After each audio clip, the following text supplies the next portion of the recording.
फरमान ए दरबार ए जनता, यूं ही कोई शख्स एक्स मुस्लिम नहीं बनता। नमस्कार आदाब साथियों, मैं हूं आपके साथ जफर हेरेटिक, आपका दोस्त, आपका होस्ट। मेरी इस वीडियो को लाइक करें, शेयर करें और मेरे चैनल को सब्सक्राइब करें। साथ ही घंटी के बटन को दबाकर ऑल नोटिफिकेशन ऑप्शन को सिलेक्ट कर लें।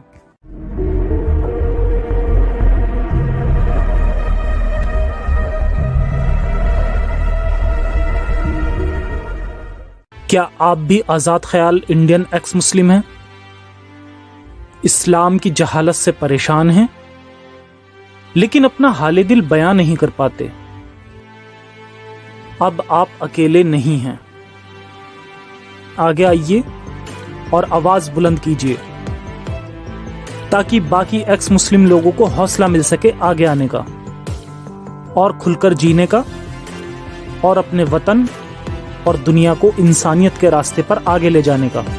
मुझे ईमेल करें और मेरे लाइव शो यूं ही कोई शख्स एक्स मुस्लिम नहीं बनता में गेस्ट बनकर आएं और अपनी कहानी सुनाएं।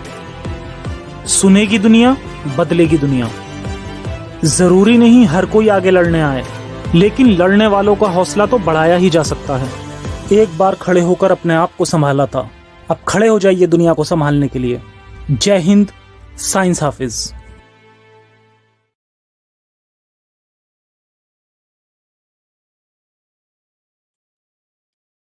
नमस्कार आदाब, मैं हूं जफर हेरेटिक और एक बार फिर से बहुत बहुत स्वागत है आपका मेरे शो यूं ही कोई शख्स मुल्हिद नहीं बनता, जिसमें मेरी कोशिश है कि ज्यादा से ज्यादा एक्स मुस्लिम लोगों की कहानियां आपके सामने लाई जाएं ताकि एक्स मुस्लिम आवाम आगे आ पाए और हम सबको भी खुलकर जीने का मौका मिल पाए।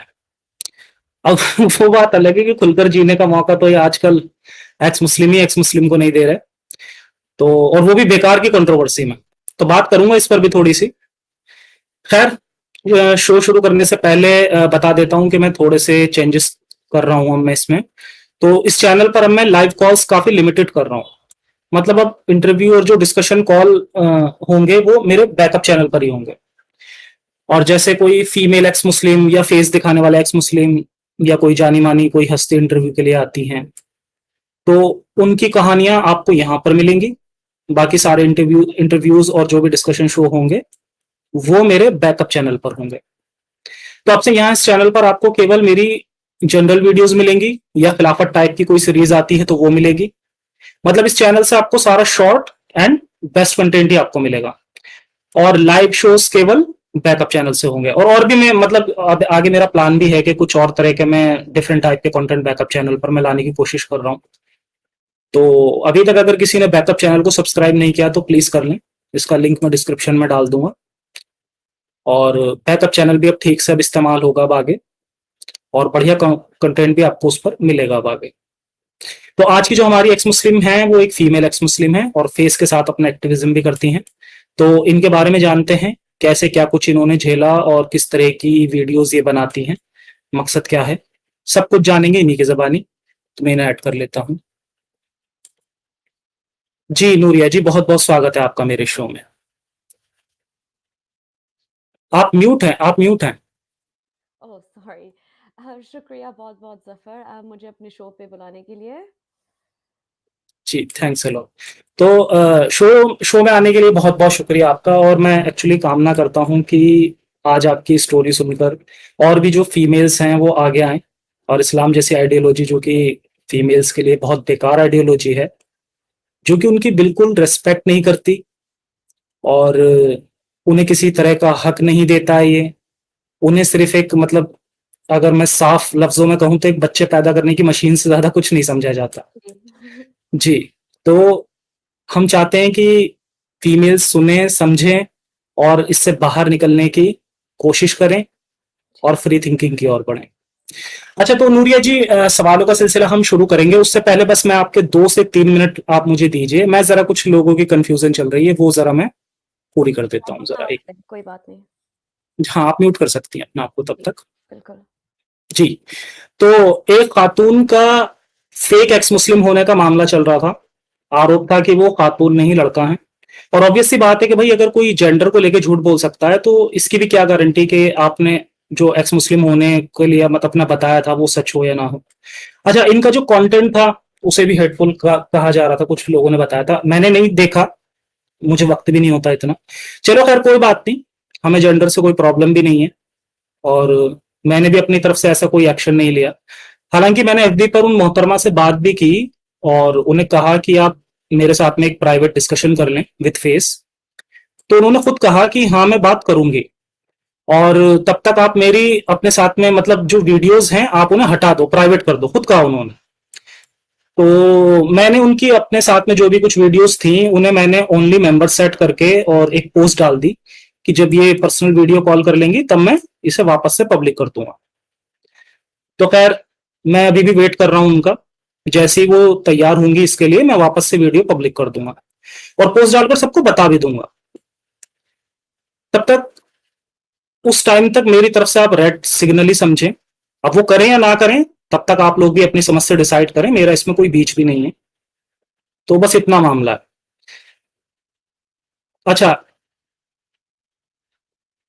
इस पर एक मुझे ये भी आइडिया आया फिर कि क्यों ना हम एक सर्टिफाई एक्स मुस्लिम की कॉन्सेप्ट पर सोचें, जस्ट आइडिया।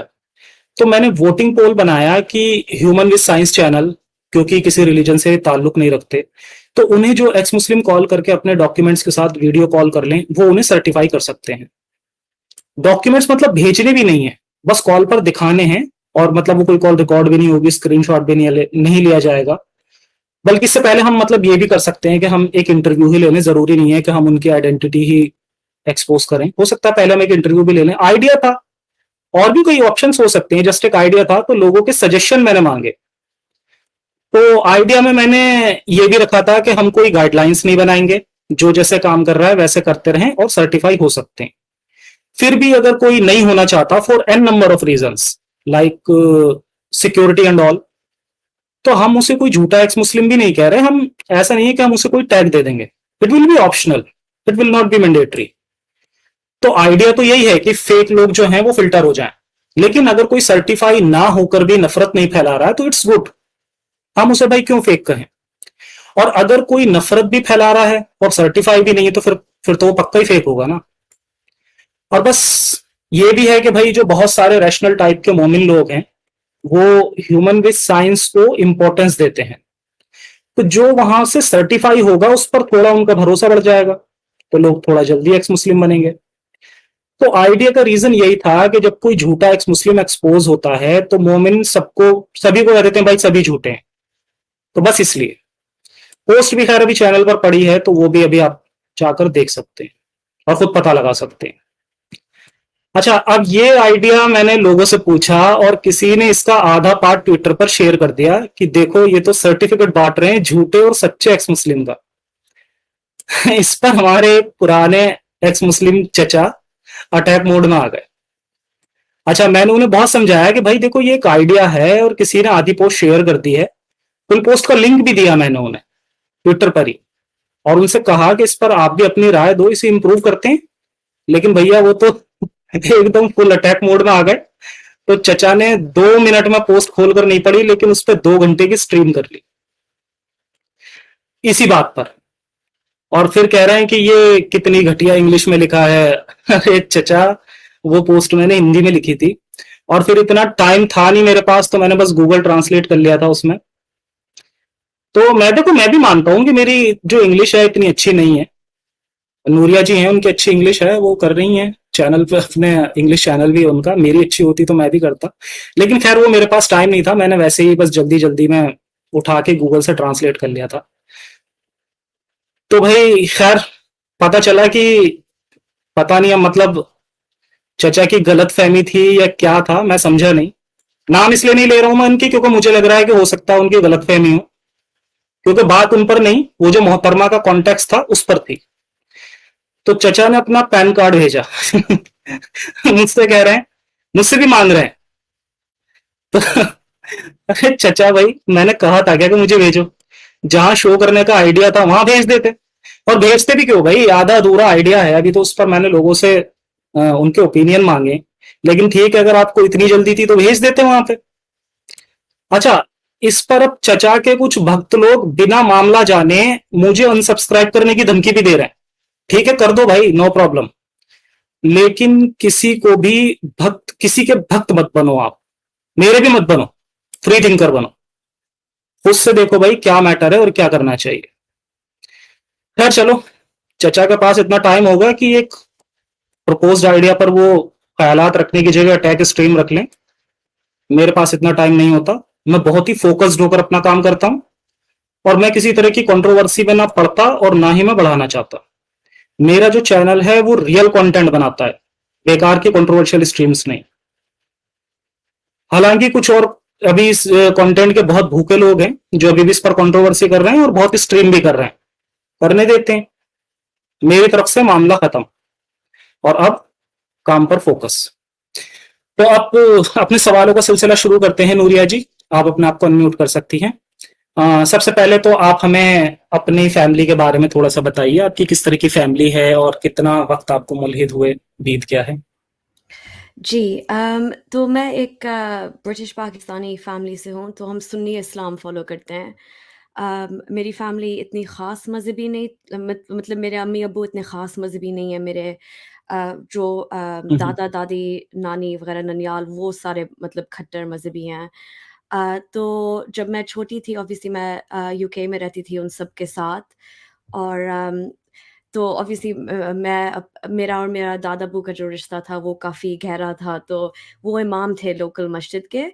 तो उनको भी मतलब ज़्यादा मतलब प्राउड करने के लिए मैं ज़्यादा ध्यान देती थी कुरान क्लासेस में, मैं मस्जिद जाती थी हर दिन स्कूल के बाद, और कुरान पढ़ती थी और ट्रांसलेशंस भी पढ़ती थी। कोशिश की कि ट्रांसलेशंस भी पढूँ साथ, लेकिन जो भी वो सिखाते थे मतलब दर्स के सेटिंग में मस्जिद में, वो सब मैं बहुत मतलब दिल से सीखती थी। अम, और आई थिंक या तो 2018 या टू जी 2018 में शायद, या 2019 के शुरुआत में जब मैंने बहुत मतलब इस्लाम को सही से पढ़ा और रिसर्च किया, तो तब मैं जाके मुल्हिद बनी, और मुझे ऑब्वियसली इस आइडियोलॉजी से अब कोई ताल्लुक नहीं रखना, मैं हम्म, रखना नहीं चाहती थी। लेकिन ऑब्वियसली ये जब मैं छोटी छोटी थी और इस्लाम इस्लाम मतलब मेरी ज़िंदगी का बहुत बड़ा एक हिस्सा था, और मैं पूरे दिल से मैं ईमान रखती थी अलमिया पे और इस्लाम पे, और मैं नमाज़ पढ़ने की कोशिश करती थी। जब मैं 9 साल की थी, मैंने खुद फ़ैसला किया था कि मैं हिजाब पहनूँगी, क्योंकि ऑब्वियसली अगर हम्म, अलमिया ने हुक्म दिया है कि हिजाब लाज़मी है, तो मैं ये करना चाहती थी, मैं जन्नत में जाना चाहती थी। तो जब मैंने हिजाब पहनना शुरू किया, मैं काफ़ी हैरान थी कि जब मैं अपनी फैमिली के साथ हम्म, के पास मतलब उनको बताने लगी कि ये मेरा फ़ैसला है, अब से मैं हिजाब पहनूँगी, चाहे स्कूल में हो, चाहे जहाँ भी। तो मुझे लगा कि ऑब्वियसली वो तालियाँ देंगे, वो मुबारक देंगे मुझे, लेकिन एक्चुअली वो कहने लगे कि अम क्या आप श्योर हो? क्योंकि आप अभी बहुत छोटी हो, आगे जाके अगर आपका दिमाग बदलेगा तो हिजाब हिजाब उतारना एक बहुत मुश्किल चीज़ है, ख़ास तौर पे जो जिस तरह से कम्युनिटी आपको व्यू करती है। अगर हम्म, आपने एक दफ़ा पहन लिया है, फिर उतार लिया है, तो उनको लगता है कि आप गए गुज़री हो। तो मैंने कहा कि नहीं, नहीं, नहीं, ये मेरा फ़ैसला है, अगर लम्या ने ये कहा है, ये लिखा हुआ है कुरान में, तो मैं करना चाहती हूँ। और एक्चुअली मैं हैरान थी कि ये लोग क्यों नहीं पहन रहे सारे, और ये एक्चुअली इतने खुश क्यों नहीं हो रहे मेरे इस फ़ैसले से। तो फिर जब मैं 9 साल की थी, हम सऊदी अरेबिया शिफ्ट हुए, और बल्कि वहाँ जाके मेरा ईमान एक्चुअली वही था मतलब अंदर दिल से, लेकिन हिजाब वग़ैरह मैंने उतार दिया था, क्योंकि वैसे भी वहाँ पे आपको अबाया पहनना पड़ता है जब भी आप कहीं जाते हो, चाहे आप कितने साल के भी हो। सिर्फ़ मतलब अगर छोटी बच्ची है तो उनको माफ़ करते हैं, लेकिन जब मैं वहाँ पे रहती थी, अब ज़्यादा मॉडर्न हो रहा है सऊदी आहिस्ता-आहिस्ता, लेकिन जब मैं वहाँ पे थी उस वक़्त 9/11 से पहले मुतव्वा भी जो इस्लामिक पुलिस होते हैं, वो भी बहुत घूमते थे। एंड हालाँकि मैं जद्दा में रहती थी, जो सऊदी का सबसे सबसे नहीं, लेकिन सबसे सब में से एक कह सकते हैं कि सबसे लिबरल शहर है। रियाद तो बहुत ज़्यादा स्ट्रिक्ट है, लेकिन जद्दा में आपको फिर भी जैसे 11-12 साल की जब मैं थी, मुझे ये फ़र्ज़ नहीं था कि मैं दुपट्टा भी ओढ़ूँ सर पे, सिर्फ़ अबाया काफ़ी था। लेकिन ऑब्वियसली जब आप फिर टीनेजर बनते जाते हैं तो फिर मुतव्वा आप पे और सख्ती करते हैं जब आप बाहर फिर रहे होते हैं या शॉपिंग जा रहे होते हैं। अम, हुँ, तो ये सारी चीज़ें थी और लेकिन मैं एक बहुत बहुत ही इंटरनेशनल स्कूल में पढ़ रही थी उस वक़्त तो दुनिया भर के लोगों से मेरी मुलाकात हुई, दोस्त बने। मुझे पता लगा कि दुनिया में कितने और भी मज़हबें हुँ, हैं, हुँ, हुँ, कितने इस्लाम के अलग-अलग फ़िरके हैं, उनके क्या अलग हुँ, मसले हैं। और लेकिन उस वक़्त जब क्योंकि मैं पूरे दिल से मुसलमान थी, मुझे लगा कि अल्लाह मियाँ ने हम पे कितनी रहमत या हम कितने खुशकिस्मत हैं जी, क्योंकि हमें मतलब सऊदी हुँ, अरेबिया में मक्का और मदीना के इतने करीब हम रह रहे हैं। हम हर वीकेंड तकरीबन अगर दिल करे तो हम उम्रा करने जा सकते थे।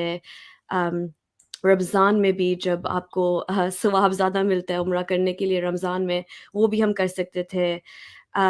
तो या वो मतलब तो उस लिहाज से मैं बहुत मतलब इस्लाम के नज़दीक थी, लेकिन आहिस्ता-आहिस्ता मेरा दिमाग मतलब मैं क्वेश्चन करने लगी थी और ये जो एक्सपोज़र मिल रहा था मुझे दूसरे लोगों से बात करके और स्कूल में पढ़ के और फिर जो मैं बाहर की सऊदी की ज़िंदगी देखती थी, जैसे जुम्मा के बाद जो वो एक्चुअली सर-पैर काटते हैं लोगों के, वो मैं सुनती थी हुँ, अपने अब्बू से, अपने भाई से जब वो जुम्मा पढ़ने जाते थे। तो ये सब हुँ, ऑब्वियसली मेरे दिमाग में दिल में भी लगता था लेकिन मैं इतना क्वेश्चन नहीं करती थी क्योंकि मुझे लगता था कि ये जो वहाबी इस्लाम है सऊदी अरेबिया में इन्होंने मतलब इस्लाम का कोई एक्सट्रीम और डिस्टॉर्टेड फॉर्म इन्होंने अपनाया हुआ है। तो ये मेरा इस्लाम नहीं है और ये असल इस्लाम नहीं है। और छोटी चीज़ें जैसे औरतों को गाड़ी चलाना मना है। आप हुँ। खुद कहीं जा नहीं सकते महरम के बगैर। आप खुलेआम लड़कों से नहीं मिल सकते। हर यूएई रेस्टोरेंट में तो शायद फीमेल के लिए गाड़ी चलाने का लाइसेंस अभी कुछ कुछ साल पहले मेरे ख्याल से स्टार्ट किया गया। उसपे भी बहुत ज़्यादा वो कर रहे थे, खुशी मनाई जा रही थी, ये देखो हमने ये कर दिया। हाँ, नहीं यूएई तो उस हुँ, लिहाज से बहुत लिबरल था। आई थिंक उन्होंने बहुत साल हुँ, पहले औरतों को हक दिया था कि वो गाड़ी चलाएँ और ये अबाया वग़ैरह हो ये भी कोई हुँ, लाज़मी नहीं है जैसे सऊदी में था। सऊदी ने अभी जाके थोड़े सा आई थिंक 2 साल पहले इजाज़त दी कि औरत गाड़ी चला सके और फिर भी जो औरत आई मीन बहुत साल हुँ, पहले इस हक के लिए लड़ रही थी, वो एक्चुअली अभी भी जेल में बैठी हुई है। तो हक तो मिल गया हुँ, औरतों को लेकिन जिस औरत इस हक के लिए लड़ी है वो तो अभी भी मतलब सज़ा काट रही है। अम, हुँ, हाँ, तो बेसिकली ये जो छोटी चीज़ें थी सऊदी में मैंने नोट की थे लेकिन ऑब्वियसली मेरा ईमान सच्चा था एंड मैं पूरे दिल से मानती थी और ऑब्वियसली मक्का और ये हज उम्रे वग़ैरह करके और ज़ियारतें करते करते हम मदीना गए, मक्का गए, हमने सारे वो जो साइट्स देखे थे हुँ, अम प्रॉफ़ेट मोहम्मद को पहला हुँ, रेवलेशन कहाँ मिला ये वो। तो हुँ, ये हुँ, जो पहले की हुँ, जो ब्रेन वॉशिंग थी ये मतलब और इंटेंसिफ़ाई हो गई मतलब सऊदी में रह के और ये सारी चीज़ें देख के और मेरे दादी-दादा भी आते थे और वो ज़्यादा हमें लेके जाते थे हमें समझाने के लिए। तो उसमें ऑब्वियसली मेरा बहुत इंटरेस्ट था, लेकिन दूसरी तरफ मैं हुँ, स्कूल में थी और हज़ारों लोगों से मिल रही थी और हज़ारों आइडियाज़ एक्सप्लोर कर रही थी।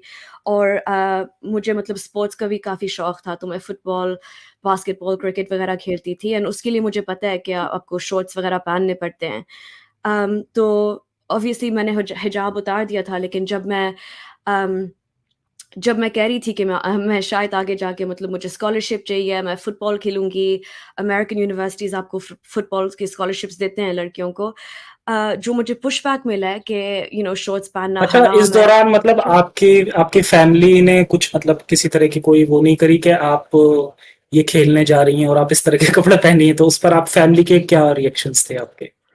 जी, बिल्कुल, तो ऑब्वियसली जो हुँ, मेरे ग्रैंड-पेरेंट्स हैं, वो कहने लगे कि ऑब्वियसली आप फुल टाइम या हमेशा-हमेशा के लिए नहीं कर हुँ, सकती, ये आपका प्रोफ़ेशन नहीं हो सकता क्योंकि शॉर्ट्स पहनना मना है एंड मुसलमान एक लड़की तो फुटबॉल पिच पे ऐसे नहीं भाग सकती है, आई मीन पूरी दुनिया के सामने। तो उनको लगा ऑब्वियसली कि ये आई मीन मेरी कोई एक स्टूपिड सी ड्रीम थी, ये कभी हो नहीं सकता। अम, तो फिर ऑब्वियसली मुझे मुझे दिल पे लगा कि अगर ये इतना बड़ा पैशन है मेरा, तो इतनी छोटी वजह से मैं ये सब बर्बाद कर दूँ और भूल जाऊँ और सिर्फ़ एजुकेशन पे फ़ोकस करूँ। अम, लेकिन तब तक ऑब्वियसली मैं सिर्फ़ अपने माँ-बाप के पास साथ रह रही थी और वो काफ़ी मतलब एजुकेटेड और प्रोग्रेसिव हैं, तो वो मुझे इन चीज़ों पे नहीं रोकते। थैंकफुली। लेकिन हुँ, हुँ, फिर ऑब्वियसली जब मैं आई थिंक मैं 16 या 16 की 15 या 16 की थी, हाँ।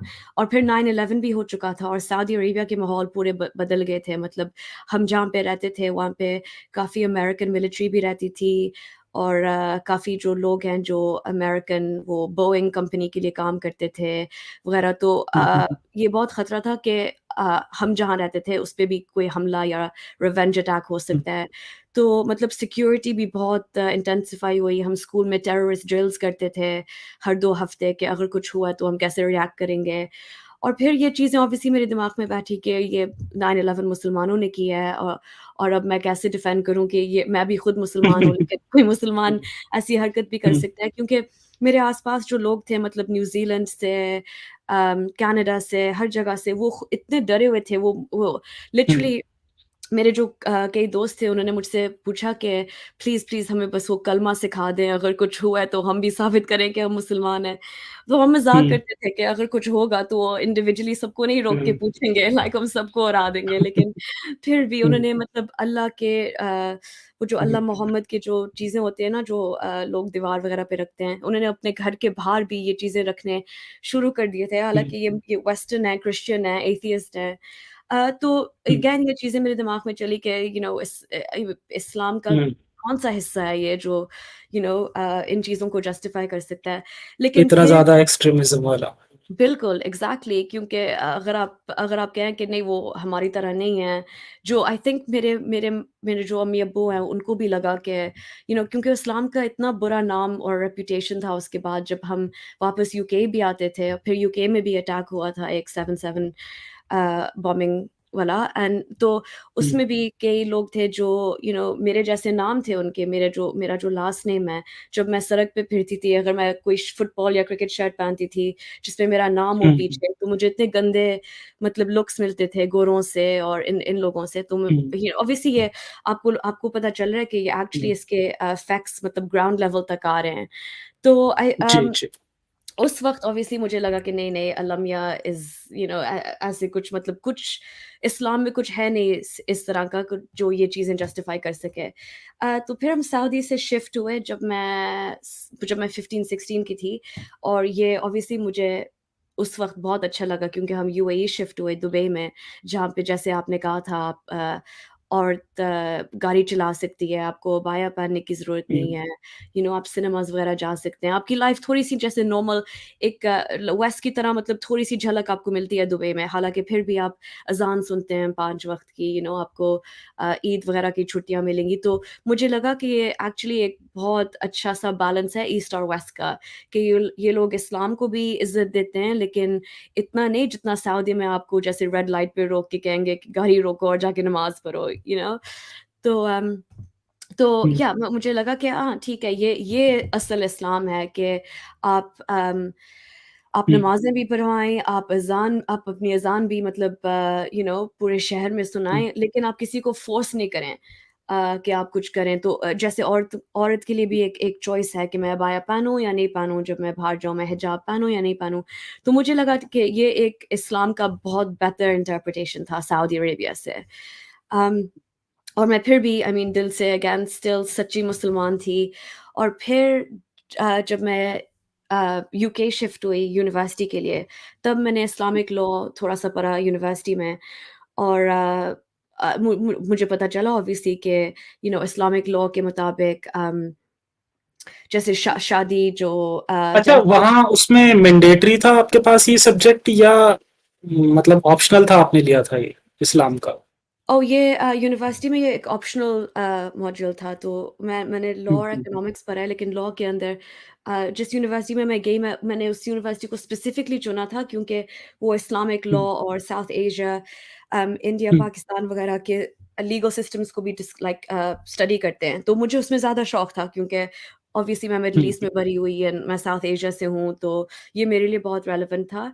लेकिन जब मैं सऊदी और यूएई में थी स्कूल में, अम आई थिंक ये कहना बहुत ज़रूरी है कि हालाँकि मैं हुँ, इंटरनेशनल स्कूल में पढ़ रही थी, लेकिन फ़र्ज़ करें जैसे हमारी साइंस की किताब थी, उसकी जो एवोल्यूशन के चैप्टर्स थे, हालाँकि मैं इंग्लिश करिकुलम में पढ़ रही हूँ, तो मेरे मेरे एग्ज़ाम्स इंग्लिश के हिसाब से मतलब इंग्लैंड के स्टैंडर्ड्स से के हिसाब से होंगे। लेकिन पूरा एवोल्यूशन का चैप्टर मतलब वो ब्लैक आउट कर दिया गया था सऊदी अरेबिया में। और हुँ, आपको अगर आप मुसलमान मतलब अगर आपका पासपोर्ट या अगर आपका नाम मुसलमान हो, तो ये ज़रूरी था कि बाकी के स्टूडेंट्स मतलब कोई और उनको कोई फ्री पीरियड मिलता था, लेकिन सारे मुसलमान जो नॉन अरबिक स्पीकर्स थे, उनको मतलब इस्लाम के बारे में एक क्लास लेनी पड़ती थी। ये बहुत बेसिक चीज़ें थी जैसे लाइक यू नो प्रॉफ़ेट मोहम्मद कब पैदा हुए, कब मरे, ये वो अच्छी-अच्छी बातें। हुँ, और फिर यूएई में भी ये हिसाब था, तो हर इंटरनेशनल करिकुलम में भी अगर आप मुसलमान हो, वो इस्लाम करिकुलम के अंदर घुसेड़ते हैं, आप एक्चुअली इंटरनेशनल स्टैंडर्ड्स के मुताबिक से आप क्वालिफ़िकेशन नहीं ले सकते अनलेस एंड अंटिल आप इस्लाम में पास करते हैं, उस सब्जेक्ट में। लेकिन ऑब्वियसली तो मेरा खुद शौक था कि मैं इस्लामिक लॉ के बारे में पढूँ, तो यूनिवर्सिटी में जब मैंने हुँ, पढ़ना शुरू किया अम अब मुझे जाके पता चला कि उस वक़्त भी मैं इतनी इंडोक्ट्रिनेटेड थी कि मैंने एसेज़ लिखे हैं जहाँ पे मैं डिफेंड कर रही हूँ कि एक औरत की टेस्टिमनी यू नो आदी होती है और हम लॉ में ये क्यों है और ये शरिया में क्यों है और हम कैसे इस बात को जस्टिफ़ाई करें और ये कैसे मतलब इस दिन में अप्लाई हो सकता है और ये क्यों एक मतलब डिवाइन लॉ है। तो ये सारी हुँ, चीज़ें ऑब्वियसली मैं डिफेंड कर रही थी उस वक़्त क्योंकि इतना मैंने हुँ, इतना इंडोक्ट्रिनेटेड थी और इतना मैंने इंटरनलाइज़ भी किया हुआ था ये जो मिसोजिनी वग़ैरह है हुँ, इस्लाम के अंदर कि मुझे खुद लगता था कि हाँ, शायद औरतें हुँ, मतलब इमोशनल और जज़्बाती हो जाती हैं और शायद एक आदमी ज़्यादा इन चीज़ों में बेहतर हैं और ये आदमियों का रोल है। जो जेंडर रोल्स इस्लाम में बहुत मतलब बाइनरी हैं, उन सारे जेंडर रोल्स पे मैं सब्सक्राइब करती थी एक ज़माने में। तो एक्चुअली उसी लेक्चर से पहले मुझे एक एक शख्स से मुलाकात हुई जो मेरे साथ लॉ पढ़ रहा था, लेकिन जब उसने इंट्रोड्यूस किया अपने आप को, उसने कहा कि हाँ, मेरा नाम ये वो है। मैं मुसलमान था लेकिन अब नहीं हूँ, लेकिन मैं ये क्लास दे रहा हूँ क्योंकि मैं पढ़ना चाहता हूँ। तो लिटरली मैं हैरान हो गई उस वक़्त क्योंकि मेरी ज़िंदगी में मतलब मैंने कभी नहीं ये बात सुनी हुँ, या मुझे पता था कि आप इस्लाम छोड़ सकते हैं या कोई इस्लाम हुँ, छोड़ता है या कोई एक्चुअली सामने आके कहता है कि बाय द वे मैंने इस्लाम छोड़ दिया है। तो I mean even in that moment मैं उसको देख के मैंने कहा कि अब क्या मतलब है आपने इस्लाम छोड़ दिया है? शायद आप मतलब किसी और अब लाइक नज़र से इस्लाम को देखते हैं लेकिन आप छोड़ नहीं सकते, आप अभी भी मुसलमान हो, right? And he was like hmm, no, no, no like मैं नहीं हूँ एंड आई वाज़ लाइक ठीक है, तो फिर मैंने भी उसको एक मतलब बुरी नज़र से देख के मैं अंदर चली गई। आई वाज़ लाइक ये बंदा तो हुँ, पागल है पता नहीं। तो फिर वो मतलब दैट वाज़ वो पहला इंस्टेंस था जो मैंने हुँ, मतलब एक्स मुस्लिम वो हालाँकि उसने टर्म एक्स मुस्लिम हुँ, इस्तेमाल भी नहीं किया, लेकिन वो that was my first exposure कि कोई एक्चुअली इस्लाम को पीछे रख के अपनी इस्लाम ज़िंदगी को छोड़ भी सकता है। जी, हुँ, जी। तो फिर हुँ, फ़ास्ट फॉरवर्ड करती हूँ थोड़ा क्योंकि इट्स हुँ, गेटिंग लॉन्ग लेकिन तो फिर मैं वापस गई यूएई यूनिवर्सिटी के बाद क्योंकि मेरे हुँ, अम्मी-अब्बू वहीं पे रह रहे थे और आई थिंक 1 या डेढ़ साल बाद मेरी शादी हुई, वो कोई ज़बरदस्ती से नहीं हुई मतलब मेरी खुद की मर्ज़ी थी। लेकिन लाइक मतलब हनीमून के बिल्कुल बाद वो आई मीन जो इंसान था वो बिल्कुल उसने दूसरा रूप दिखाया अपना।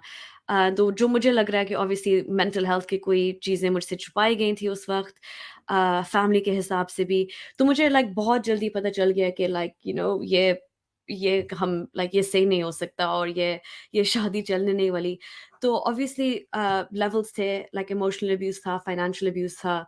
वो मैं सब सह रही थी क्योंकि ऑब्वियसली हमारे कल्चर में अगर आप एक दफ़ा शादी कर लें कोई कोई चाहता नहीं है कि आप आपकी तलाक हो और आप अपने फैमिली पे इतना मतलब शर्म लाएँ, शर्म जो वो कहते हैं या ये वो और मैं इतनी यंग हूँ और तलाक का जो डिवोर्सी का जो लेबल है बहुत टबू है हमारी सोसाइटी में।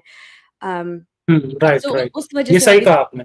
जी, जी। तो हुँ, उस वज़ह से ऑब्वियसली ये सारे ख़यालात मेरे दिमाग में आ रहे थे कि ओह! ये मेरा फ़ैसला था, मुझे इसको कामयाब बनाना है किसी भी तरह से। अगर अगर मैं हार मान लूँ और कह दूँ कि ये शादी नहीं चलेगी, तो ऑब्वियसली मेरी फ़ैमिली पे क्या बीतेगी और दादी-दादी नन वो और ये सब बातें मतलब मेरे ज़हन में आ रही थी।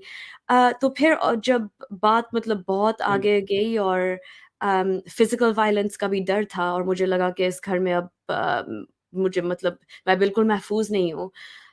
तो फिर मुझे लगा कि ओके मुझे निकलना है यहाँ से और मैं वापस गई अपने अब्बू के घर। और जब मेरी ज़िंदगी मतलब थोड़ी स्टेबल होने लगी, मुझे नौकरी भी मिल गई और मुझे लगा कि हम मतलब साथ बैठ के मिलकर फैमिलीज़ आपस में कोई एमिकेबल सॉल्यूशन ढूँढ लेंगे अदालत जाने से पहले या ये सारी फॉर्मल चीज़ें करने से पहले। अम तो एक दिन मैं काम पे जा रही थी और मुझे कॉल आई पुलिस से कि मेरे ऊपर एक हुक्म डाला गया है ताज़ावजिया का। ताज़ावजिया एक अरबी लफ्ज़ है मतलब एक शरिया लॉ है हुँ, जिसमें आप ज़बरदस्ती अपनी बीवी को वापस अपने घर बुला सकते हैं और वो घर से बाहर निकल नहीं सकती आपकी इजाज़त के बगैर और ये पुलिस खुद अच्छा, आपको जी। ये शरिया का हिस्सा है ये चीज़। जी, जी। ये एक आई मीन हुँ, हुँ, मैंने जब ज़्यादा मतलब इस पे रिसर्च किया है, ज़्यादा जो जीसीसी के मुल्क हैं, ये इस्तेमाल नहीं करते क्योंकि ये काफ़ी पुराना शरिया का लॉ है क्योंकि ये नुशज़ और अगर आप अगर आप को डर लग रहा है और अगर आप सोचते हैं कि आपकी बीवी डिसोबीडिएंट होगी, तो ये लॉ उससे जुड़ा हुआ है जो कुरान की आयत है सूरह निसा में। तो बल I mean most countries GCC में वो इस्तेमाल नहीं करते, लेकिन इजिप्ट का एक एंशिएंट इजिप्ट में अभी अभी भी बातें जो अरबी में अल्फ़ाज़ है नुशूज़ का, जो डिसोबीडियंस है इजिप्ट में भी काफ़ी यूज़ करते हैं हुँ। आज भी। लेकिन बेसिकली कहीं भी आप अगर मिडल ईस्टर्न कंट्री में हैं और शरिया लॉ प्रिवेलेंट लॉ है उस कंट्री का, तो अगर आपके पास एक चालाक लॉयर है जो उसको साफ-साफ पता है कि एक औरत को कैसे वापस ला सकते हैं और उसकी मतलब आज़ादी कैसे छीन सकते हैं तो ये लॉ है जो वो इस्तेमाल कर सकते हैं, अगर वो करना चाहें। तो लाइक लाज़िम-सी बात है मुझे पता नहीं था, मैंने कभी सुना नहीं है था ताज़ा के बारे में। तो जब उसने कहा कि हम आपको ज़बरदस्ती मतलब गिरफ्तार करके वापस लेके जा सकते हैं। अम, ऑब्वियसली मैंने लॉ पढ़ा है इंग्लैंड में और मुझे लगा कि किसी भी हाल में कोई जज भी मुझे इस उस जगह भेज नहीं सकता जहाँ पे मैं सेफ नहीं फ़ील करती और जहाँ पे मेरी जान खतरे में है। और मेरे अम्मी-अब्बू भी ऑब्वियसली बिल्कुल एग्रीमेंट में थे मेरे साथ एंड उन्होंने कहा कि नहीं ये कभी हो नहीं सकता, आपको वापस वहाँ पे कभी नहीं भेजेंगे।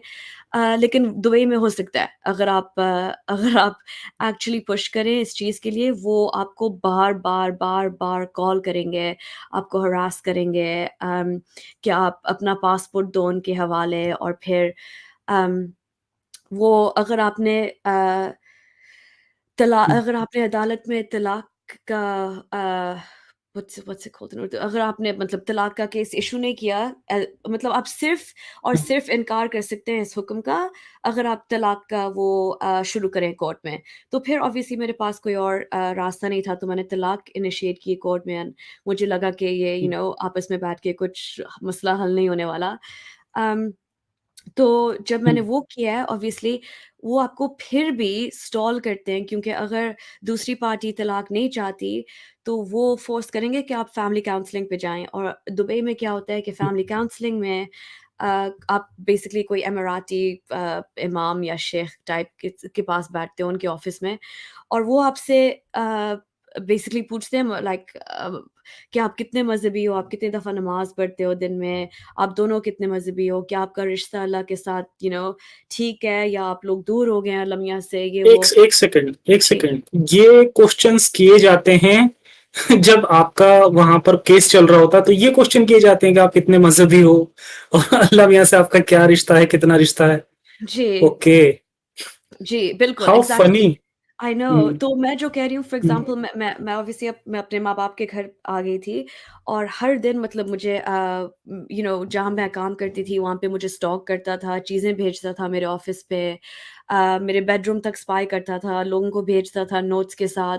और मैं ये सारी चीज़ें पुलिस को बता रही हूँ, जैसे यहाँ पे अगर मैं पुलिस पे जाऊँ और मैं कहूँ कि एक बंदा मुझे हरास कर रहा है, स्टॉक कर रहा है या मैं सेफ़ नहीं फ़ील कर रही, तो वो कम से कम मेरी बात सुनेंगे। वहाँ पे तो एक लिटरली एक मज़ाक था। हालाँकि मैं एक मुसलमान औरत थी, मैंने कहा कि मैं आपके मैं आपके शहर में रह रही हूँ। हालाँकि मैं ब्रिटिश नेशनल हूँ, एक्सपैट के नाते मैं रह रही हूँ, लेकिन श्योरली मेरे भी कोई राइट्स हैं कि आप मेरी हिफ़ाज़त करें। लाइक तो फॉर एग्ज़ाम्पल जब मेरे अब्बू नहीं थे उस मुल्क में उस वक़्त, अम, क्योंकि मैं उनके घर में हुँ, थी, मैं इवन इस्लामिक लिहाज़ से मैं एक महरम से दूसरे महरम के घर आ गई हूँ।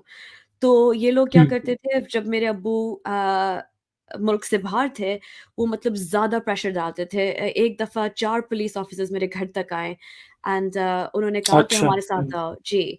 तो ऑब्वियसली मैं काफ़ी सालों से रह रही थी दुबई में, तो मुझे पता था कि थोड़े से लाइक असूल है, मतलब अगर उनके पास एक फीमेल ऑफ़िसर नहीं है तो मेरे ऊपर मेरी मजबूरी नहीं है कि मैं जाऊँ उनके साथ, जब तक एक औरत ऑफ़िसर भी शामिल नहीं हो। हुँ, तो मैंने उन्होंने उनको ये साफ-साफ कहा कि ऑब्वियसली आप 4 आदमी हैं, रात के 10 बजे हैं, ये नहीं हुँ, बनता कि मैं आऊँ अभी, मुझे अपने हक पता है। और अगर आप फिर भी मुझे ज़बरदस्ती लेना चाहोगे तो फिर मैं एट हुँ, लीस्ट कम से कम मैं ब्रिटिश एम्बेसी को नोटिफ़िकेशन दे दूँ कि ये हुआ है मेरे साथ। क्योंकि मुझे पता है कि वहाँ पे अगर आपको लेके जाएँ एक दफ़ा पुलिस स्टेशन में, अगर आपका पासपोर्ट भी ले जाएँ ना, तो आप लिटरली जेल में बैठ सकते हैं बिना कोई चार्ज के, बिना कोई एलिगेशन के, महीनों तक, कई-कई केसेज़ में सालों तक, क्योंकि उनका सिस्टम ही ऐसा है। तो अम ऑब्वियसली जब बहुत मतलब उनके कॉलें आना शुरू हुए और मतलब वीकेंड्स को भी रातों को अजीब-अजीब कॉल्स, मेरी बातें नहीं सुन रहे थे। मैं अबाया में हुँ, जाती थी हर रोज़ पुलिस स्टेशन, मैं अरबी दोस्तों के साथ लेके जाती थी। मैं लड़के दोस्त को साथ लेके जाती थी कि वो बस मुझे सीरियसली लें। तो फिर हुँ, जब एक दिन मतलब बहुत सीरियस अ, लाइक बात होने लगी, उन्होंने हुँ, मुझे कॉल की, तो ऑब्वियसली मैं थक गई थी ये सब, मतलब ये फ़ोन कॉल से। हर दिन मेरे घर के सामने पता नहीं क्या गिरा होता था, कोई लाइक काला जादू का, पता नहीं क्या, वो मेरे एक्स हस्बैंड से। और ये जब मैं मतलब फ़ोटोग्राफ कर रही हूँ, वीडियोज़ बना रही हूँ, पुलिस को भेज रही हूँ, ये हुँ, कुछ नहीं कर रहे। तो जब मैं लिटरली थक गई इस पूरी सिचुएशन से, मैं ऑलमोस्ट हुँ, हार मानने वाली थी। मेरा पासपोर्ट हाथ में हुँ, था और वो मेरा पासपोर्ट माँग रहे थे, तो मैं स्टेशन के बाहर थी और हुँ, मैंने बस तुक्का लगाया और मैंने मैंने कहा कि ओके, मैं इमरजेंसी यूके का नंबर कॉल करूँ दुबई में, उनको बताऊँ कि मेरे साथ क्या-क्या हो रहा है, ये लोग मुझे क्या मतलब किस हुँ, अलग-अलग चार्जेस पे मुझे पुलिस स्टेशन बुलवाना चाह रहे हैं गिरफ्तार करने के लिए, और एंड अंजाम क्या चाहते हैं कि मैं उस घर में वापस जाऊँ, जो मैं नहीं चाहती। और ये जो मैंने डिवोर्स पेश किया है कोर्ट में, इसका कुछ मतलब ये मूव ही नहीं हो रहा। रमज़ान भी आ गया था बीच में, उनके टाइमिंग्स बहुत अलग होते हैं। तो ये जो प्रोसेस था कि मेरा वो जो कोर्ट में मेरा केस मतलब बस शामिल हो और इनिशिएट हो, अम ये जो फैमिली काउंसलिंग के सेशंस थे ना, ऑब्वियसली वो कहते हैं कि जाके नमाज़ पढ़ें और 1 हफ्ते में वापस आएँ, ब्ला, ब्ला, ब्ला। तो उसमें अगेन अगर दूसरी पार्टी तलाक नहीं चाहती, वो भी मतलब अजीब-अजीब बातें ला सकते हैं, कि इसके ऊपर एक जिन है, ये मतलब ये बहक गई है, इसलिए इसको तलाक चाहिए, ये सही सोच नहीं रही, ब्ला, ब्ला, ब्ला। हुँ, तो ये सारी बातें ये मानते हैं हुँ, और आपको 1-1, 2-2 हफ्ते, महीने अक्सर आपको और मतलब ड्रैग करते रहते हैं।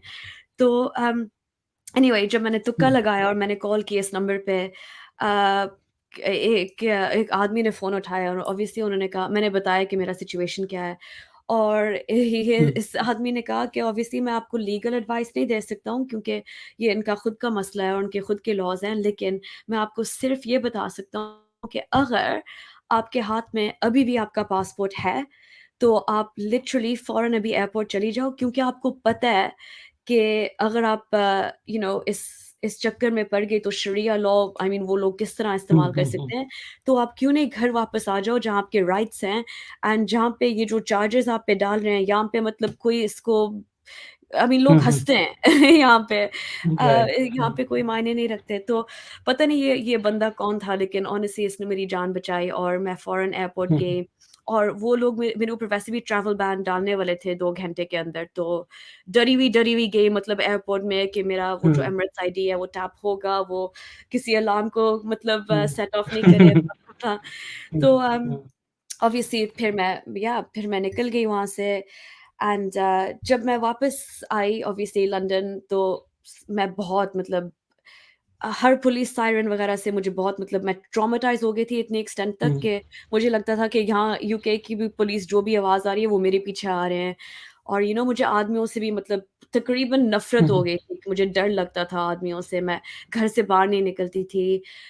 तो तकरीबन 1.5 साल मैंने सिर्फ़ घर घर में गुज़ारा। हुँ, और आई मीन इस दौर में मुझे लगा कि ओके लेट मी सी कि मेरे साथ हुँ, हुआ क्या है? ये क्योंकि इस वक़्त तक मुझे भी हुँ, लगा कि ये सिर्फ़ आदमी है, ये आदमी है जो अपने पावर अब्यूज़ कर रहे हैं, ये आदमी है हुँ। जो उन्होंने शरिया लॉ का गलत मकसद उठाया है, ये लोग हैं जो आयतों को ट्विस्ट करके मेरे मुझे कैद करने की कोशिश कर रहे हैं, लेकिन ये कभी भी मेरा हुँ। अल्लाह जस्टिफ़ाई नहीं करेगा। ये अल्लाह की तरफ से कोई ये चीज़ नहीं है जो ये मुझे गलतफ़हमी सभी सभी को ये गलतफ़हमी इस तरह की रहती है। उन्हें लगता है कि ये सब चीज़ें ट्विस्ट की जा रही हैं लोगों द्वारा, जबकि ऐसा कुछ है नहीं। एक्चुअली हाँ। में वो रूल ही इस तरह से लिखे गए हैं। हाँ, बिल्कुल। और जी। फिर या बिल्कुल, और उस वक़्त मुझे ये पता नहीं था बिल्कुल, तो मैं फिर भी इस्लाम को दिल के अंदर और दिमाग में अपने मैं डिफेंड कर रही थी। और फिर मुझे लगा कि एक्चुअली ये तहज़्ज़ुजिया है क्या? ये कहाँ से आया है? क्योंकि ये क्या था जिस चीज़ से मैं गुज़री? तो जब मैंने देखना शुरू किया इसमें, मैंने रिसर्च करना शुरू किया, जब चीज़ें मतलब सेटल डाउन हो गई थी यूके में, तो मैं फिर भी इस मकसद से मैंने रिसर्च शुरू किया था कि अगर मुझे कोई जैसे गोरा या कोई यहाँ पे मिले और मैं अपनी कहानी बताऊँ, वो मुझे कहेंगे कि हाँ, यही होता है इस्लाम में, लाइक यही औरतों की हैसियत है इस्लाम में। और हाँ, मैं बिल्कुल। उनको कह सकती कि नहीं, ये मेरा हुँ, अल्लाह कभी नहीं कह सकता, my God is love and love is God, and Quran में हुँ, लिखा है कि एक इंसान को मारना पूरी इंसानियत को मारने के बराबर है, एंड ये वो। हुँ, तो मैं एक्चुअली उस डिफेंसिव नज़रिए से मैंने रिसर्च शुरू की अपनी कि oh my God, let me see कि इन लोगों ने कौन-सा शरिया लॉ अब्यूज़ करके मेरे ऊपर डाला। हुँ, तो फिर मैं ऑब्वियसली गई शरिया लॉ पे, फिर शरिया लॉ कहाँ से हुँ, आता है, कुरान से आता है। तो मैं सही से मैंने कुरान मतलब पढ़ना शुरू किया इंग्लिश में, जो ज़ुबान हुँ, मुझे बेहतर आती है, जो मैं सही से समझ सकती हूँ। हुँ, मैंने हुँ, कुरान पढ़ना शुरू किया एक लीगल माइंड से। मेरे जो अंदर हुँ, के जो बायस थे, जो मतलब जो प्यार हुँ, था कि जो मैं कुरान पढ़ूँगी, मुझे ये इमोशंस आएँगे, मैं अल्लाह के इतने करीब होंगी, फ़ील करूँगी। मतलब इस लिहाज़ से मैंने नहीं पढ़ा बिल्कुल, मैं लिटरली एक रैशनल लाइक लीगल माइंड की तरफ से मैंने कुरान पढ़ा। एंड ऑब्वियसली जब हुँ, जब आप पढ़ने लगते हैं अपनी ज़ुबान में, हुँ, specially after a certain age, जब आप एक्चुअली वो इमोशनल जो बायस होता है वो हुँ, हटा के पढ़ सकते हैं। मेरे साफ-साफ लिखा हुआ था कि हुँ, इफ यू फेयर डिसोबीडियंस, मतलब अगर आप डिसोबीडियंस को क्या हुँ, कहते हैं उर्दू या हिंदी में, मुझे नहीं पता।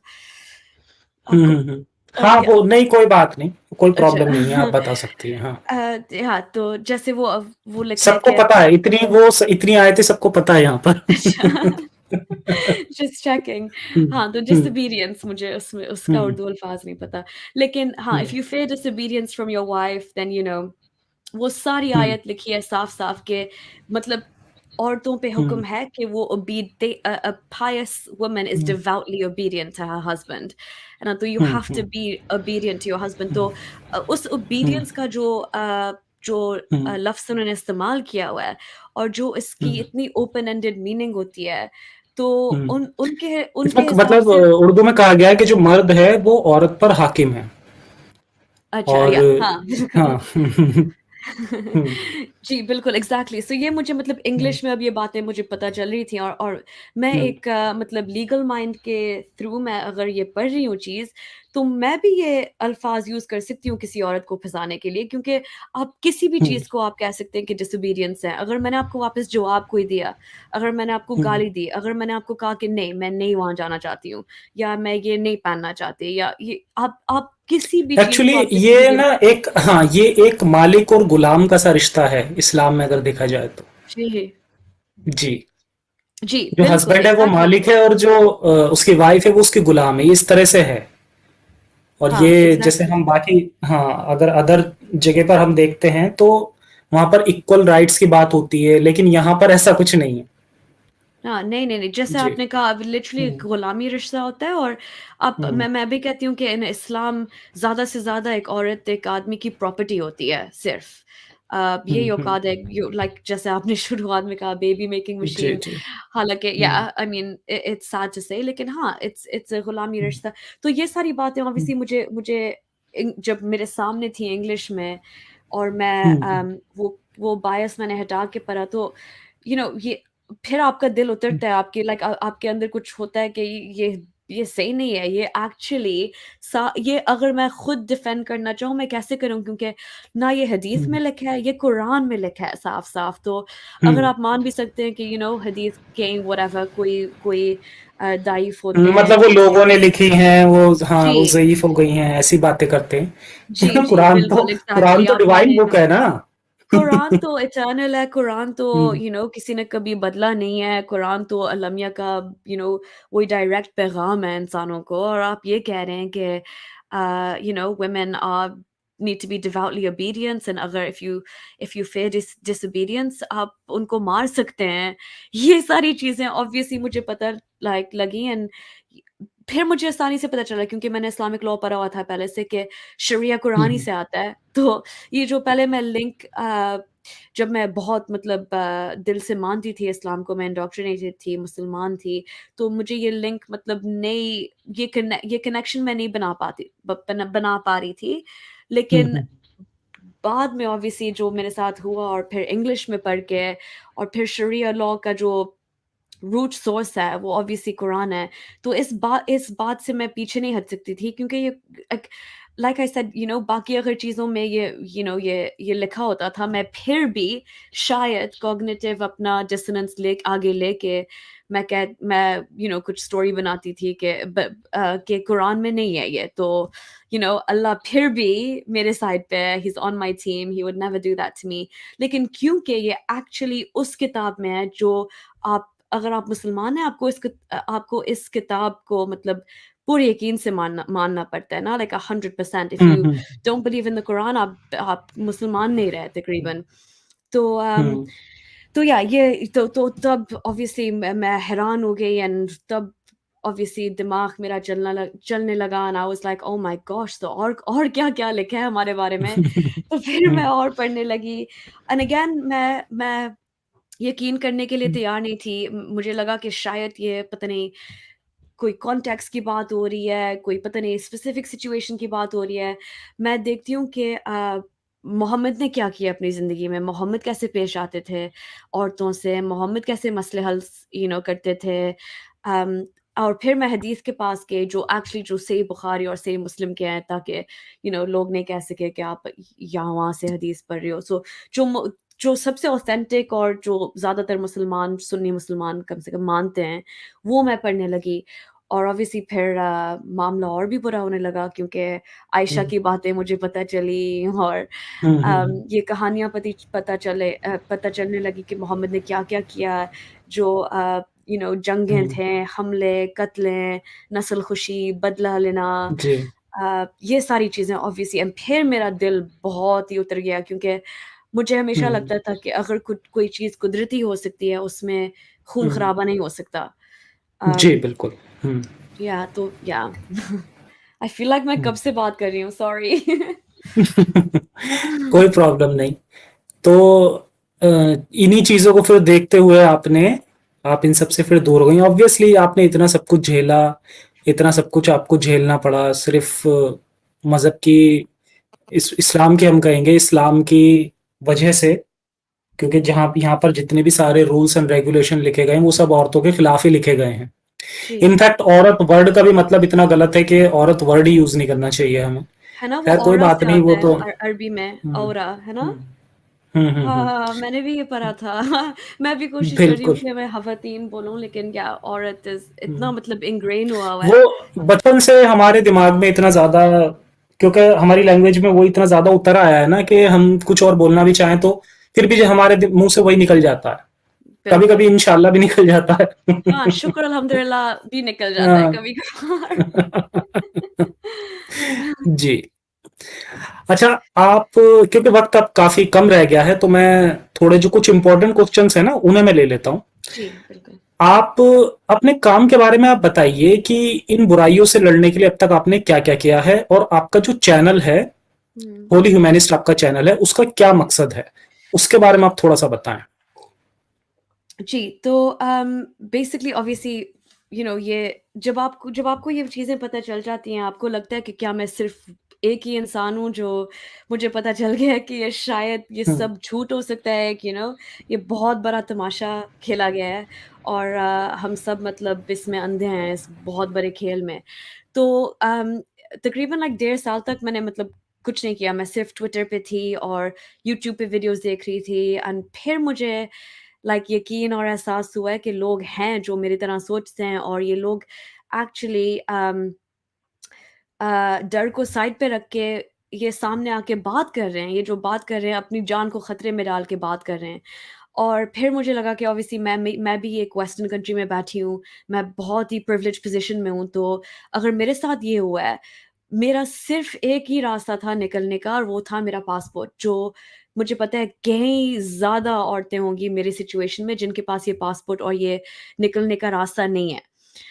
सो ऑब्वियसली वो ये बात मुझे लगा ऑब्वियसली शरीयत देख के आपको वैसे भी अ, औरत होते हुए आपको आपको एंग्ज़ायटी होती है कि ये जो लॉ एग्ज़िस्ट कर रहा है, जो इतने मुल्कों में मतलब लोगों को गवर्न कर रहा है, ये औरतों को दबा के रख रहा है एंड इनकी जो बेसिक राइट्स हैं ये uh, मतलब it's snatching them away and so I got to a point where I was like okay अगर मेरे पास एक प्लेटफॉर्म है तो मैं क्यों नहीं अपनी आवाज़ उठाऊँ और अगर छोटी-सी भी चीज़ें औरतों को पता चले कि अब जैसे मैंने औरत यूज़ किया अगेन देखा नो प्रॉब्लम, नो प्रॉब्लम, जी, आप जैसे यूज उनको कीजिए।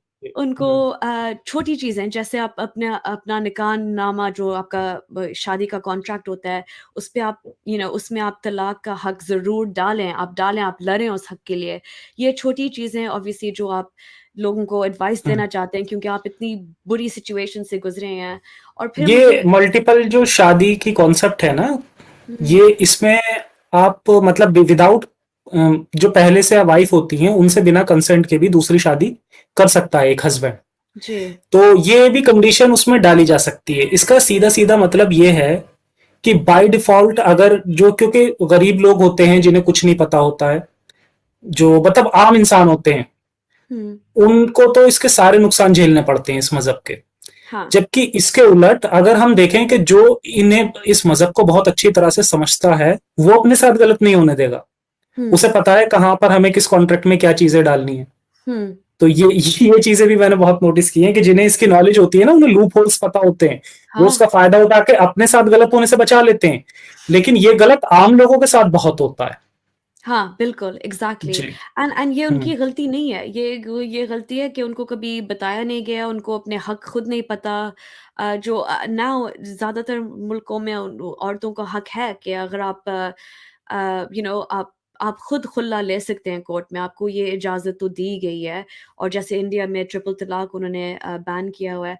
तो ये छोटी चीज़ें एक लेकिन सेकंड, जी। आप कंटिन्यू कीजिए, मैं अभी आया, मैं जरा मैं म्यूट करके जा रहा हूं अपने आप को, आप प्लीज कंटिन्यू कीजिए अपना सवाल का जवाब। जी, ठीक है। तो या मैं भूल गई थी मैं क्या कह रही थी अब। लेकिन हाँ, बेसिकली जो ज़फ़र ने उससे पहले सवाल किया था मेरे चैनल के बारे में और एक्टिविज़्म के बारे में। मेरा ये मकसद है कि मेरा जो चैनल है होली ह्यूमनिस्ट अभी by the way it's very early days, it's just I have only started 3 months ago. लेकिन मेरा ये मकसद है कि जो चीज़ें मैंने देखी थी या जब मैं इस्लाम से मेरा ईमान हट रहा था, जो चीज़ें मेरे लिए मायने रखती थी और जो मुझे बहुत ख़ास और गहरी लगीं कि ये इन वजहों से मैंने इस्लाम छोड़ा। जी, मेरा ये मकसद है कि ये मैं वही चीज़ें अम, मैं और ज़बरदस्ती मैं आपको मतलब कन्वर्ट या इस्लाम से हटाने की कोशिश नहीं कर रही। मेरा प्लेटफ़ॉर्म ज़्यादातर मेरी कोशिश है कि मैं औरतों तक पहुँचूँ औरतें क्या औरतों तक पहुँचूँ कहिए, क्योंकि कहिए आप। जी, जी। ये जो क्योंकि ये जो कनेक्शन है ना मुझे लगता है जो हुँ। ख़ास तौर पे साउथ एशिया में हमारी एक बिल्कुल, बहुत क्योंकि आपने इतना सब कुछ झेला है, बहुत जी, सही बात है आपकी। और ये इसी को हम इंसानियत कहते हैं कि जब एक इंसान एक बहुत कुछ झेलता है और वो उस चीज़ के लिए फिर आगे निकलता है लड़ने के लिए, कि जो कुछ मैंने झेला आगे वो किसी और को ना झेलना पड़े। इसी को जी, इंसानियत कहते हैं। तो ये बहुत जी। अच्छा आप काम कर रही हैं। जी, बहुत शुक्रिया, थैंक यू सो मच। जी, ब लेकिन बिल्कुल आई मीन लाइक मेरा फ़र्ज़ है ये कहना, अगर मैं नहीं कहूँगी, अगर मैं इतनी मतलब मैं सही सलामत यहाँ पे रह रही हूँ, अगर मेरी एक आवाज़ है, मेरी एक्सपीरियंस है और मैं कुछ नहीं कहूँ तो मैं कैसे सोऊँगी रात को? सो जी, ये ऑलमोस्ट एक फ़र्ज़ बन जाता है जब आप एक्चुअली देखते हैं, जैसे मैं कह रही थी साउथ एशिया में एक बहुत बड़ा मसला जहाँ तक मुझे लगता है, एक ये है कि हम ये जो सारी चीज़ें हो रही हैं सोसाइटी में जो बहुत मतलब गंदी, बुरी चीज़ें ये छोटी बच्चियों की शादियाँ, ये अम, मदरसे में जो होता है, ये जो रेप कल्चर है, ये जो विक्टिम ब्लेमिंग कल्चर है, ये सब मतलब हम अंधे होके कहते हैं कि ये हमारा कल्चर का हिस्सा है। लेकिन नहीं, इससे इस्लाम का बहुत बड़ा ताल्लुक है और मैं अपने चैनल में सिर्फ़ ये दिखाना चाह रही हूँ कि इन सारे मसलों को ना हम कल्चर का नाम दे सकते हैं क्योंकि इस कल्चर और इस्लाम साउथ एशिया में इतना करीब मतलब इतना जुड़ा हुआ है कि आप एक चीज़ की बात नहीं कर सकते दूसरी चीज़ के बगैर, if that makes sense culture और रिलिजन जी, मतलब बहुत इंटरट्वाइंड है। और ये जी, जैसे मेरे दोस्त हैं, मेरे जो जो यंग जवान लड़कियाँ हैं वेस्ट में भी जो रह रहे हैं, जो अपने आप को मुसलमान कहते हैं, मेरे जो वीडियोज़ हैं, मैं उनको छोटी-छोटी चीज़ें कह रही हूँ कि क्या आपको लगता है कि आप एक मर्द से आपकी अक्ल कम है? क्या आपको लगता है कि आपको आधा हिस्सा मिलना चाहिए ज़मीन जायदाद की व्हाटएवर? एंड जब उनके बाय डिफ़ॉल्ट उनके जवाब है नहीं, नहीं हम उनसे उनके बराबर हैं, तो आप जो एक्चुअल सोर्सेज़ दिखा रहे होते हैं ना कुरान के जो इसके बिल्कुल ऑपोज़िट कह रहे हैं, तो तब उनको एक्चुअली एक they have a moment of pause like उनको एक एक सेकंड के लिए उनको लगता है कि एक्चुअली ये लिखा है?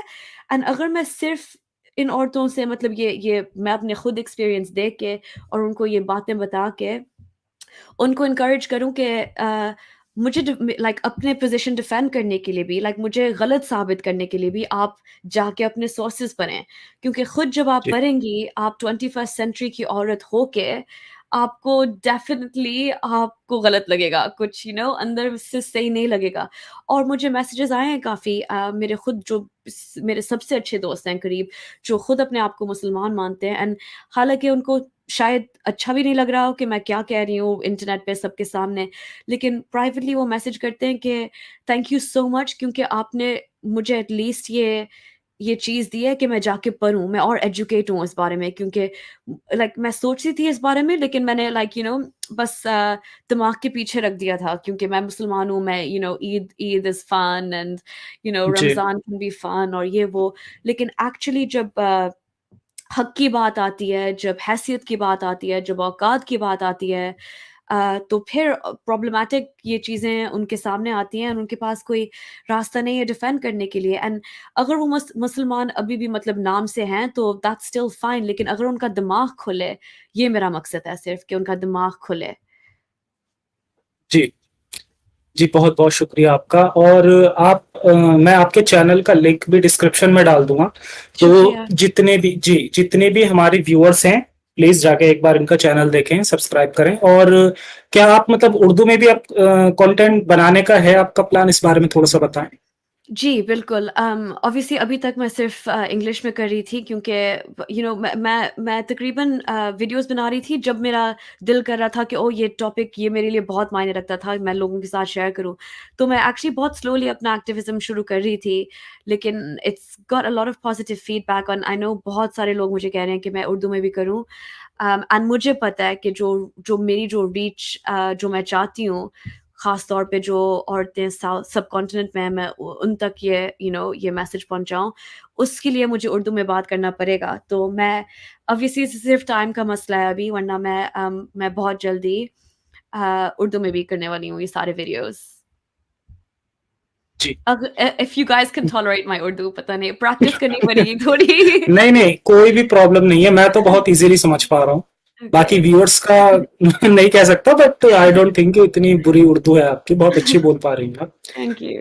अच्छा, तो अच्छा ये बताइए, वैसे आप मतलब एथीस्ट हैं या एग्नोस्टिक हैं, क्या मतलब अब इस समय क्या आपका? जी, आई मीन मैं किसी मज़हब में बिलीफ नहीं रखती, मैं किसी खुदा में बिलीफ नहीं रखती, मैं science, logic, evidence, rational in सब चीज़ों पे ध्यान देती हूँ। तो हम्म, एथियज़्म एंड एग्नोस्टिसिज्म मुझे लगता है कि दो वो खुद भी अलग चीज़ें हैं। एक नॉलेज के साथ डील करता है और एक बिलीफ के साथ डील करता है। तो belief wise I will say that because I have no evidence for a god, उस लिहाज से मैं अपने आप को एथियस्ट कह सकती हूँ। कोई इंसान कह सकता है कि उनको 100% कुछ पता है, नहीं, तो इसलिए मैं कहूँगी कि उस लिहाज से मैं एग्नोस्टिक भी हूँ। अ, लेकिन हाँ, अगर एविडेंस हम्म, कभी ना किसी दिन पता नहीं खुदा की तरफ आएगा तो I will believe in God, लेकिन हम्म, तब तक मेरे जो वैल्यूज़ हैं वो एनलाइटनमेंट वैल्यूज़ हैं, व्हिच साइंस और इंक्वायरी और freedom of expression and freedom from religion, ये सारी चीज़ें मतलब ये मैं बहुत-बहुत मानती हूँ। अच्छा, आप ये बताएं कि अगर हम जैसे रिलीजन को हटा दें, तो क्या एथीज्म है, क्या वो दुनिया में पीस ला सकता है?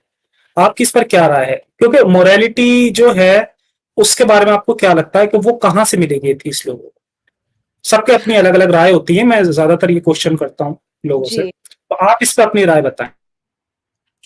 जी, देखिए मुझे नहीं लगता कि मज़हब और मोरालिटी का कोई मतलब इतना गहरा रिश्ता है। मुझे नहीं लगता कि मज़हब से नेसेसरीली आपको मोरालिटी मिलती है। जैसे फ़र्ज़ करें, पर्सनली फ़ॉर मी, मैं मुसलमान थी और मुझे पता था कि किसी की जान लेना, किसी को कत्ल करना, किसी से झूठ बोलना, किसी का दिल दुखाना, ये सब सब गलत बातें हैं। लेकिन अब इस्लाम छोड़ के भी मुझे ये पता है कि ये सब गलत बातें हैं, लेकिन इस्लाम ने ये चीज़ें मुझे सिखाई नहीं हैं।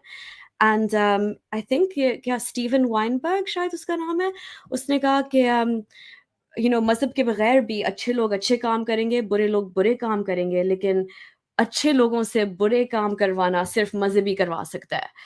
अम, जी जी। तो तो इसमें भी मैं बहुत मानती हूँ, लेकिन अम या I think morality is something जो हमारे अंदर पहले से ही है, एज अ जी, स्पीशीज, पता नहीं जो भी हमारे अंदर there is an inherent morality, और उससे मज़हब का कोई लेना देना नहीं है बिल्कुल भी। हाँ, थोड़ा सा आपको डर लगता है जब आप एक इस्लाम की तरह कोई मज़हब छोड़ते हैं, क्योंकि आपका पूरा वर्ल्ड व्यू वो मतलब कब्जा कर लेता है। तो जब इस्लाम आप छोड़ते हैं, आपको लगता है कि एक्चुअली मेरा मॉरल कंपस है क्या, मेरे बाउंड्रीज क्या है, मैं किन चीज़ों को मानती हूँ, मैं किन लोगों के लिए लड़ूँगी। तो ऑब्वियसली मुझे मुझे ये चीज़ें खुद सोचनी पड़ी, लेकिन सिंपल सी बात है कि इंसान इंसानियत है, हम सब इंसान हैं, तो वो ह्यूमनिस्टिक वैल्यूज़ वैसे भी अप्लाई करते हैं, चाहे आप किसी भी मज़हब से हैं। और हाँ, तो या तो आई जी। Just don't think morality needs to come from a religion. I जैसे मेरी जो खुद की राय है ना, इट्स लाइक कुछ देखिए, बेसिक मोरालिटी तो हमें जानवरों में भी दिखती है। जैसे कि हम हाँ, देखते हैं, हमारे पास कई बार बहुत इस तरह की वीडियोस आती हैं कि जो जानवर हैं वो भी एक दूसरे की जान बचा रहे हैं कभी कभी। तो क्योंकि जी, वो इतने हाई इंटेलिजेंट भी नहीं है, तो उनके अंदर इंटेलिजेंसी भी बेसिक होती है, तो उनके अंदर मोरालिटी भी बेसिक ही होती है, तो वो बेसिक मोरालिटी तो हमें वहां भी दिखती है। जी। उनका तो कोई रिलीजन नहीं होता, तो हम कैसे कह सकते हैं कि रिलीजन के बेस पर ही मोरालिटी बनती है? जी। जी, बिल्कुल। और अगर आप देखें कि मज़हब के नाम पे कितने कितनी बुरी चीज़ें हुई हैं थ्रू आउट हिस्ट्री, तो आप ये आर्ग्यूमेंट नहीं दे सकते कि मज़हब का मतलब है कि मोरालिटी लाना दुनिया में। और जहाँ तक मुझे लगता है कि सब इंसान, एवरीबॉडी इज़ एंटाइटल्ड के टू देयर ओन ओपिनियन, सबकी राय हो सकती है। लेकिन अगर आपकी राय इस तरह है कि आप यू नो किसी और की बेसिक जो हक हैं जीने का वो छीन रहे हैं, तो फिर आपकी राय गलत है। जी, आप सबको हक दें जीने के लिए और ज़िंदगी खुद ब खुद आसान है, आपका मॉरल कंपास भी खुद ब खुद आपको मिल जाएगा आसानी से। और एक्चुअली आप ज़्यादा मतलब अब मैं अब now I sleep so much better at night, क्योंकि ये जो कुरान में जो इतनी नफ़रत आपके अंदर डाली जाती है बचपन से कि आप यहूदियों से, ईसाइयों से नफ़रत करें, आप जी, होमोसेक्सुअल से जी। नफ़रत करें। जब आप ये सब चीज़ें मतलब पीछे छोड़ जाते हैं इस्लाम के साथ, अब हुँ, अब अब आप सबसे एम्पैथाइज़ कर सकते हैं, आप सबसे प्यार कर सकते हैं, आप सबको इंसान समझ सकते हैं, क्योंकि आपका कोई अल्लाह नहीं कह रहा कि ये दुनिया के सबसे बुरे लोग हैं, या ये जहन्नम में जलेंगे पता नहीं कितने सालों तक। ये सब हट जाता है, और हुँ। एक्चुअली आप सब इंसानियत के लिए, आप जानवरों के लिए, आप प्लांट्स के लिए आपकी जो इज़्ज़त है ज़्यादा बढ़ जाती है, क्योंकि हम सब इस प्लैनेट पे हैं like for a short amount of time. So I don't know why we're having these stupid arguments. जी, जी। जी, तो नूरिया जी म बहुत अच्छा लगा आपसे बात करके। मुझे लगता है कि अब हम आज के शो को अब हम यहीं पर ख़त्म करते हैं और बाकी कभी मौका लगा तो फिर आपको कभी डिस्कशन सीरीज़ में बुलाया जाएगा, जो हर संडे तो नहीं अब लेकिन किसी-किसी संडे होती है। तो उसमें हम कोई पार्टिकुलर एक टॉपिक लेकर उस पर फिर कभी डिस्कशन कर सकते हैं। जी, तो ठीक है। जाने से पहले जी, कोई मैसेज आप लोगों को देना चाहें तो बिल्कुल दे सकती हैं। कुछ ऐसा ख़ास मैसेज नहीं है जो मैं पहले नहीं कह चुकी, लेकिन ऑब्वियसली जस्ट अगर कोई औरत, मुसलमान औरतें अगर आप सुन रही हैं तो प्लीज़ आई मीन मेरे चैनल पे जाके, होली ह्यूमनिस्ट पे जाके मेरी बातें सुनें। अगर आपकी राय अलग है मुझसे, प्लीज़ मुझे बताएँ क्यों? और अगर मैं कह रही हूँ कि प्लीज़ आप ये आयतें पढ़ें, तो आप खुद जाके अपनी लैंग्वेज में पढ़ें। दिस इज़ ये मेरा मैसेज हमेशा होगा कि प्लीज़ आप कुरान इमोशनली डिटैच्ड होके एक दफ़ा सही से पढ़ें, एंड आप खुद सोचें कि क्या ये मेरी हैसियत है? ये जो मेरे अल्लाह ने जो मुझे दबा के रखा हुआ है इस कुरान की वज़ह से, क्या ये मैं डिज़र्व करती हूँ? स्पेशली अगर आप वेस्ट में रह रहे हैं, आप प्लीज़ ये कॉग्निटिव डिसोनेंस देखें, लाइक जो दुनिया बाहर चल रही है, जो आपके दिमाग में चल रहा है, जो आपका कुरान कह रहा है, ये सब एक बहुत बड़ा मिसमैच है। तो या please like that's my message only is जैसे किसने कहा, अबू सिना ने कहा है कि कुरान पढ़ेंगे तो खुद ब खुद लोग इस्लाम छोड़ देंगे। वही होगा जी। मैसेज मेरा। ये बहुत अच्छी बात इन्होंने कही है और एक चीज़ मुझे बहुत पसंद आई जो इन्होंने कहा, हम सभी कहते हैं अक्सर कि ठीक है आप पढ़ें इसे, लेकिन अपना जो वो अकीदा है ना उसे एक तरफ रखने के बाद पढ़ें। क्योंकि अगर आप उसे अपने अकीदे को साथ लेकर पढ़ेंगे तो फिर तो आप हर हर जगह आप जस्टिफिकेशन ही लगाते चले जाओगे खुद ही। इसलिए थोड़ा-सा एक बार फ्री थिंकिंग के साथ में आप उसे पढ़ें। तब आपको बिल्कुल, समझ आएगा कि एक्चुअली में क्या है और क्या नहीं है। क्या आज़ाद हो जाएँ। जी। जी, बिल्कुल। तो थैंक यू सो मच जी, सफ़र, thank thank you you. So much Nooriya ji I, बहुत समय दिया, बहुत कुछ जानने और सीखने के लिए उनसे मिला, उनकी कहानी के बारे में पता चला और बहुत अच्छा लगा आपसे बात करके। अपना ख़्याल रखिएगा, खुश जी, आप रहिएगा। भी, और आपका एटीट्यूड भी बिल्कुल सही है, आप ना इन ड्रामे में पड़ें, आप अपना काम करते रहें, आप बहुत अच्छे काम कर रहे हैं। जी, थैंक यू सो मच। मैं थैंक हमेशा यू। मेरी कोशिश यही रहती है कि मैं बेकार के जो ये कंट्रोवर्शियल इश्यूज़ मतलब जो चलते रहते हैं, मैं कभी भी इनमें नहीं पड़ता। तो मैं हमेशा अपना काम इसी तरह करता रहूँगा।